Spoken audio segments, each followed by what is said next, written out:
एक टाइम होता था जब मुझे लोग पूछते थे तुम्हें खुद के बारे में कुछ पता है भी, और सच कहूँ तो मुझे तब लगता था कि शायद ये लोग सही कह रहे हैं। मुझे नहीं पता था मुझे अपनी लाइफ के साथ क्या करना है। मेरी जिंदगी के सबसे बड़े सवाल ये नहीं होते थे कि मैं करियर में क्या करूँ, मेरी हॉबीज क्या है, मेरी पसंद क्या है, मेरी नापसंद क्या है, या मुझे ऐसा लगता था कि मैं हर छोटी छोटी चीज को इतना डीपली फील क्यों करती हूँ। लेकिन आज कुछ सालों बाद मुझे ये एहसास हो रहा है कि ये जो एज 16 to 21, 22 अराउंड, हमारा रियल स्ट्रगल ये होता ही नहीं है कि हम करियर पे क्या फोकस करें, हम रिलेशनशिप पे क्या फोकस करें। हम में से बहुत लोग हमारी खुद की असलियत जाने बिना बस जिंदगी जीते रहते हैं। भूल जाते हैं कि हमारा असली स्ट्रगल इस चीज से शुरू होता है कि हम खुद को कितना जानते हैं। Radhe Radhe everyone, welcome back to my channel. क्या आपको भी आपके लाइफ के बारे में यही बाकी लोग मुझसे आगे बढ़ रहे हैं और मैं अभी भी पीछे ही हूँ? कभी रात में सोने से पहले आपको ये ख्याल आता है कि मैं अपनी जिंदगी के साथ क्या कर रहा हूँ? कभी करियर का टेंशन, कभी रिलेशनशिप का स्ट्रेस, कभी फैमिली की एक्सपेक्टेशंस और कभी खुद को समझने की स्ट्रगल। अगर आपकी एज 16 और 23 के बीच में है तो आप सबसे पहले ये बात याद रख लो, और शायद मुझे भी याद रखनी चाहिए, कि हमारी लाइफ खराब नहीं हो रही, हमारी आइडेंटिटी बन रही है। और हमारे इस फेज को समझने के लिए हमें कुछ रियलाइज करना बहुत इंपॉर्टेंट है। और मैंने इससे 5 रियलाइजेशंस निकाले हैं जिसे हमारी जनरेशन को समझना बहुत ज्यादा जरूरी है। Realisation number 1, you are not lost, you are between 2 versions of yourself. देखिए, बचपन में डिसीजंस बहुत सिंपल होते थे, स्कूल जाना, होमवर्क करना, एग्जाम देना। लेकिन जैसे जैसे हमारी उम्र बढ़ती है, लोग हमें पूछना स्टार्ट कर देते हैं कि तुमको तुम्हारी लाइफ में क्या करना है। और ज्यादातर लोगों को ये पता ही नहीं होता। एक तरफ बचपना खत्म हो रहा होता है और दूसरी तरफ अडल्टहुड आ रहा होता है। तो ये समझिए कि हम सब इसके बीच में खड़े हैं, इसीलिए हम सब इतना लॉस्ट फील करते हैं।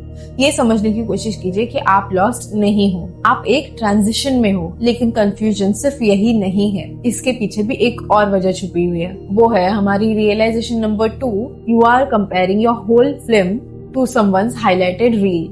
आजकल की जनरेशन इंक्लूडिंग मी, आज हम अपनी जिंदगी से ज्यादा दूसरों की जिंदगी देख। इंस्टाग्राम खोलते ही कोई फॉरेन ट्रिप पे जा रहा होता है, कोई रिलेशनशिप में होता है, कोई जिम ट्रांसफॉर्मेशन कर रहा होता है, कोई बहुत ही पैसे कमा रहा है। और धीरे धीरे तुमसे तुम्हारा दिमाग ये पूछता है कि सब लोग कुछ ना कुछ अचीव कर रहे हैं, बस मैं ही पीछे रह गया हूँ। लेकिन हम सब ये सबसे बड़ी गलती करते हैं।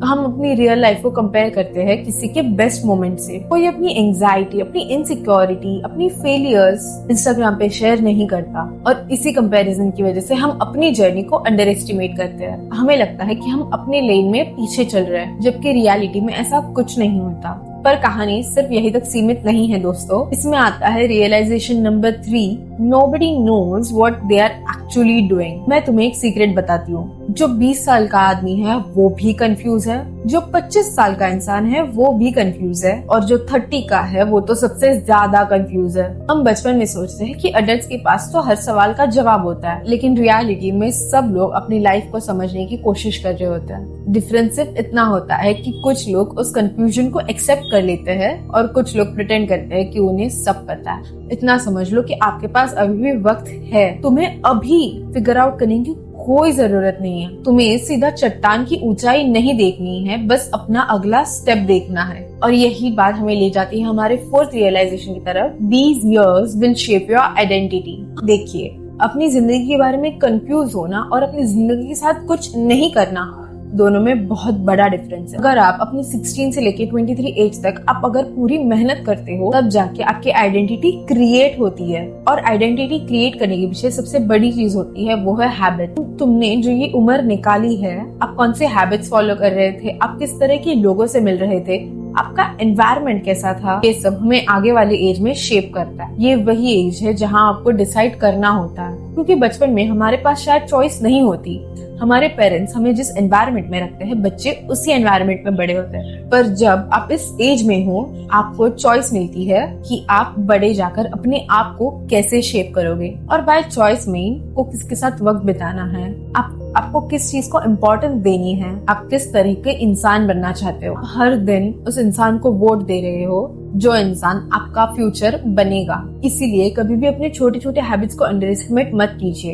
एक बुक, एक वर्कआउट, एक प्रेयर, एक जर्नल एंट्री, ये छोटी छोटी चीज हमारी आइडेंटिटी बनती है। लेकिन इसके बाद भी एक सबसे बड़ा रियलाइजेशन बचता है, जो है हमारा सबसे लास्ट और 5th realisation, Stop trying to become someone, start understanding yourself. इस एज में बहुत सारे लोग ये गलती कर देते हैं कि हम इस एज में कोई और बनना चाहते हैं, किसी इन्फ्लुएंसर जैसा, किसी फ्रेंड जैसा, किसी सेलिब्रिटी जैसा।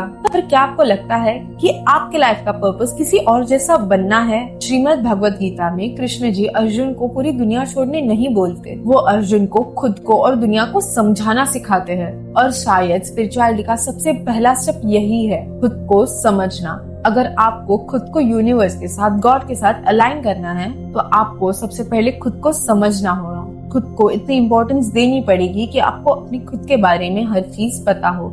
और हर चीज से मेरा मतलब ये नहीं है या आपको फ्यूचर में क्या करना है या आपको कुछ बड़े गोल्स अभी से डिफाइन करना, मेरा मतलब ये नहीं है। मेरा मतलब ये है कि आपको अपने बारे में आज की डेट में कितना पता है, जैसे कि आपके स्ट्रेंथ्स, आपके फियर्स, आपके डिजायर्स, आपके इनसिक्योरिटीज। आपको आपके बारे में इतना पता होना चाहिए कि आपको अपने ऊपर कौन सा काम करना है। जैसे कि मुझे पता है कि मुझे बहुत जल्दी डिस्ट्रैक्शन होता है, मैं नाम जब से बहुत जल्दी डिस्ट्रैक्ट हो जाती हूँ। तब मैंने अपने बारे में समझना स्टार्ट किया कि मैं बार बार फोन खोलती हूँ, मैं बार बार इंस्टाग्राम खोलती हूँ, मैं बार बार यूट्यूब खोलती हूँ, इसीलिए मेरा नाम जब से ध्यान भटक जाता है। और फिर वो डिस्ट्रैक्शन मैंने ठीक किया।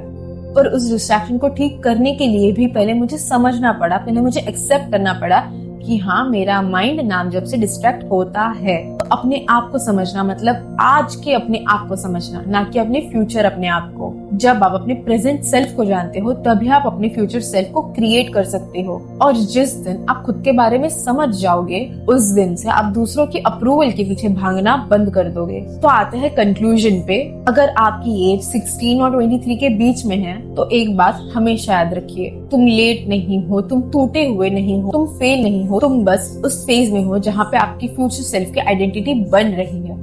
और शायद जो आप अभी कंफ्यूजन, लोनलीनेस, प्रेशर फील कर रहे हो, वही तुम्हें एक दिन उस इंसान में बदल देगा जो तुम बनना चाहते हो। इसलिए खुद पे थोड़ा भरोसा रखो, अपने आप को रश मत करो, कंपेयर मत करो। सबसे जरूरी बात, खुद को समझने की कोशिश करो। कौन सी चीज आपको ट्रिगर करती है, कौन सी चीज आपको हैप्पी करती है। अपने आप को खुश होने के लिए भी खुद को समझना बहुत इंपॉर्टेंट होता है। तो बस आज के लिए इतना ही। अगर आपकी लाइफ में कोई ऐसा हो, अगर उसकी एज 16 और 23 के बीच, मैं बस बहुत ओल्ड हो रहा हूँ या फिर मेरे पास अभी टाइम नहीं बचा है, ये वीडियो उसके साथ जरूर शेयर कीजिए। मिलते हैं अगले वीडियो में। राधे राधे।